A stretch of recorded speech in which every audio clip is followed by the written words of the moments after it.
Halo, halo, halo. Semoga kalian sehat semua. Kali ini saya akan membahas film Dunkirk yang disutradarai oleh Mamang Christopher Nolan.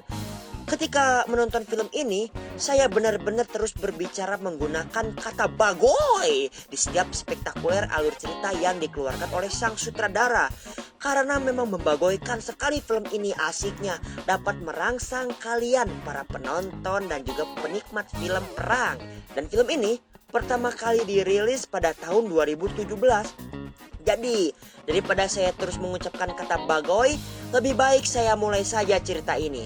Tanpa banyak basa-basi, mari kita siapkan udut kopi Indomie telur dan pilihlah posisi rebahan yang santuy dan aduhai. Tidak lupa untuk intro terlebih dahulu. Dan for your information, ini adalah intro yang baru dibuat oleh kawan saya yang membagoykan karena baru saja giginya copot diakibatkan oleh jigong yang menumpuk dan dapat membuat bumi ini hancur. Jadi langsung saja kita intro. Ini intro, ini intro, ini intro barak estetik. Ini intro, ini intro, ini intro barak estetik. Barak estetik, barak estetik. Film ini terinspirasi dari kisah nyata pada Perang Dunia Kedua, yaitu ketika pasukan sekutu mengadakan operasi Dinamo selama 9 hari dari tanggal 27 Mei sampai dengan 4 Juni 1940. Operasi Dinamo adalah evakuasi pasukan sekutu yang terjebak oleh kepungan pasukan Jerman di pantai Dunkirk yang berada di Prancis.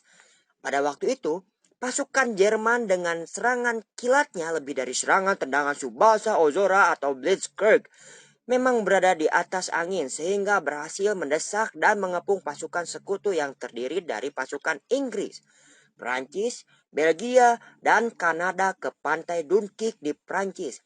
Ada sekitar 400.000 tentara sekutu yang harus dievakuasi ke daratan Inggris agar tidak habis dibantai oleh pasukan Jerman. Mamang Christopher Nolan, sang sutradara, membagi film ini menjadi 3 bagian, yaitu The Mold atau tanggul, The Sea atau laut, dan The Air atau udara. The Mold. Bagian ini menceritakan sekitar 400.000 tentara sekutu yang menunggu untuk dievakuasi di pantai Dunkirk. Kapal besar tidak mungkin mendarat di pantai Dunkirk karena airnya terlalu dangkal, tapi kapal kecil juga tidak bisa mengangkut para tentara karena kapasitasnya terlalu kecil sehingga para tentara itu menunggu kapal besar di tanggul atau mall. Dari para tentara itu ada seorang tentara muda Inggris bernama Tommy yang mendapat sahabat baru, yaitu seorang tentara Inggris juga yang bernama Gibson. Agar bisa segera terangkut, Tommy dan Gibson bersembunyi di bawah tanggul agar bisa segera diangkut oleh kapal mana saja. Akhirnya, Tommy dan Gibson bisa terangkut sebuah kapal Inggris, tapi sayang sekali kapal itu tenggelam karena torpedo Jerman. Untung saja Tommy dan Gibson bisa selamat dan bisa sampai di pantai. Tommy dan Gibson juga mendapat teman baru, yaitu seorang tentara Inggris yang bernama Alex. Keesokan harinya, Tommy, Gibson, dan Alex menaiki sebuah kapal kecil tanpa awak bersama beberapa tentara Inggris lainnya untuk menunggu diangkut oleh kapal besar. Tapi sayangnya, kapal kecil itu terbawa arus ke wilayah kekuasaan Jerman sehingga ditembaki oleh tentara Jerman. Keadaan semakin parah karena terjadi konflik, yaitu para tentara Inggris curiga bahwa Gibson adalah mata-mata dari Jerman. Hal itu disebabkan karena Gibson jarang berbicara dan ketika berbicara logat bahasa Inggrisnya aneh. Ternyata Gibson adalah tentara Prancis yang memakai seragam tentara Inggris yang sudah mati agar bisa segera diangkut. Desi, karena jumlah kapal perang untuk mengevakuasi para tentara di pantai Dunkirk terbatas, maka Angkatan Laut Inggris mengambil keputusan untuk memanggil sukarelawan dari kapal sipil untuk pergi ke pantai Dunkirk dan ikut mengevakuasi. Dari para sukarelawan itu ada sebuah kapal nelayan milik Dawson yang berangkat ke Dunkirk bersama anaknya Peter dan teman Peter yang bernama George. Dalam perjalanan menuju Dunkirk, Dawson menyelamatkan seorang tentara Inggris yang kapalnya tenggelam terkena torpedo U-boat. Tapi tentara Inggris itu trauma dengan pertempuran di Dunkirk dan memaksa Dawson agar kembali ke Inggris. Di sini terjadilah perkelahian, tapi tentu saja tentara lebih kuat sehingga dapat mendorong George sampai jatuh ke geladak bawah. George terluka parah dan akhirnya tewas. Untunglah tewasnya George membuat tentara itu sadar dan bersedia ikut ke Dunkirk. The Air. 3 pilot tempur Angkatan Udara Inggris mendapat tugas ke Dunkirk untuk melindungi para tentara sekutu yang akan dievakuasi dari serangan Luftwaffe. Luftwaffe ini adalah Angkatan Udara Jerman. Ketiga pilot tempur itu mengendarai pesawat tempur yang canggih pada masa itu yaitu Spitfire. Dalam perjalanannya ke Dunkirk, ketiga pilot Inggris itu diserang oleh pesawat tempur Jerman. Serangan itu berhasil dihalau tapi seorang pilot Inggris ditembak jatuh dan gugur. Tinggal 2 pilot yaitu Farrier dan Collins. Tapi pesawat Collins tertembak juga. Untung jatuh di laut dan Collins bisa diselamatkan oleh kapal Dawson. Tinggal Farrier yang bisa terbang ke Dunkirk untuk melanjutkan tugasnya. Di sini adalah scene di mana penggabungan ketiga bagian yaitu The Mole, The Sea, dan juga The Air. Ketiga bagian film ini digabungkan ketika kapal Dawson dan pesawat Farrier sampai di pantai Dunkirk. Karena terus ditembaki oleh tentara Jerman, kapal yang ditumpangi oleh Tommy, Gibson, Alex, dan beberapa tentara Inggris lainnya akhirnya tenggelam juga. Untung saja Tommy dan Alex bisa diselamatkan oleh kapal Dawson.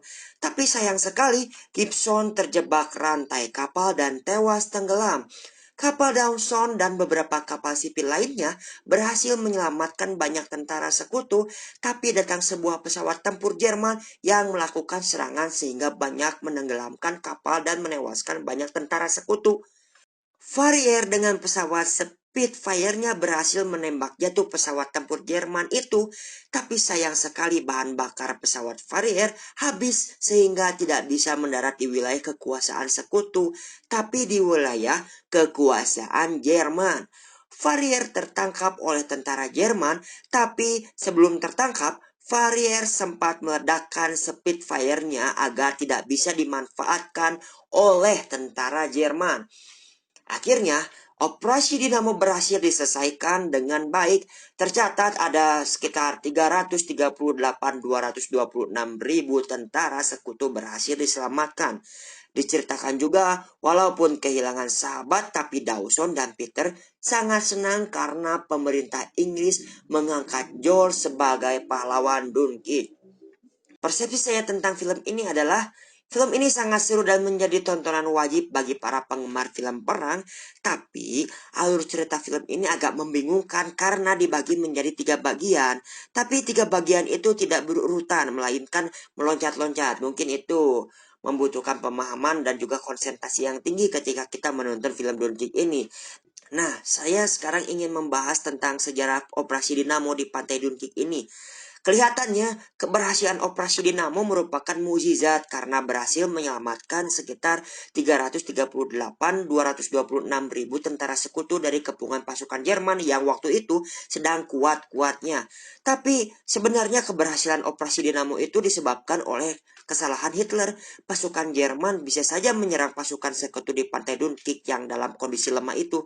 Dan jika serangan itu dilakukan bisa dipastikan sekitar 400.000 tentara sekutu akan mati konyol sehingga kekuatan sekutu melemah dan Jerman bisa menang perang.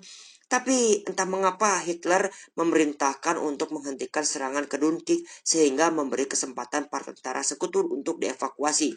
Dan sampai sekarang tidak diketahui alasan pasti Hitler memerintahkan penghentian serangan ke Dunkirk itu, tapi hal itu dianggap blunder of the dead. Hitler yang pertama pada Perang Dunia Kedua. Ratusan ribu tentara sekutu yang selamat dari Dunkirk itu kelak akan berbalik memukul pasukan Jerman sehingga Jerman keok di Perang Dunia Kedua. Jadi sebagai penutup, saya sangat merekomendasikan sekali film ini bagi para penggemar film perang dan film action. Oke, segitu saja dari video ini. Jangan lupa untuk di subscribe teman-teman dan salam pembagoyan duniawi.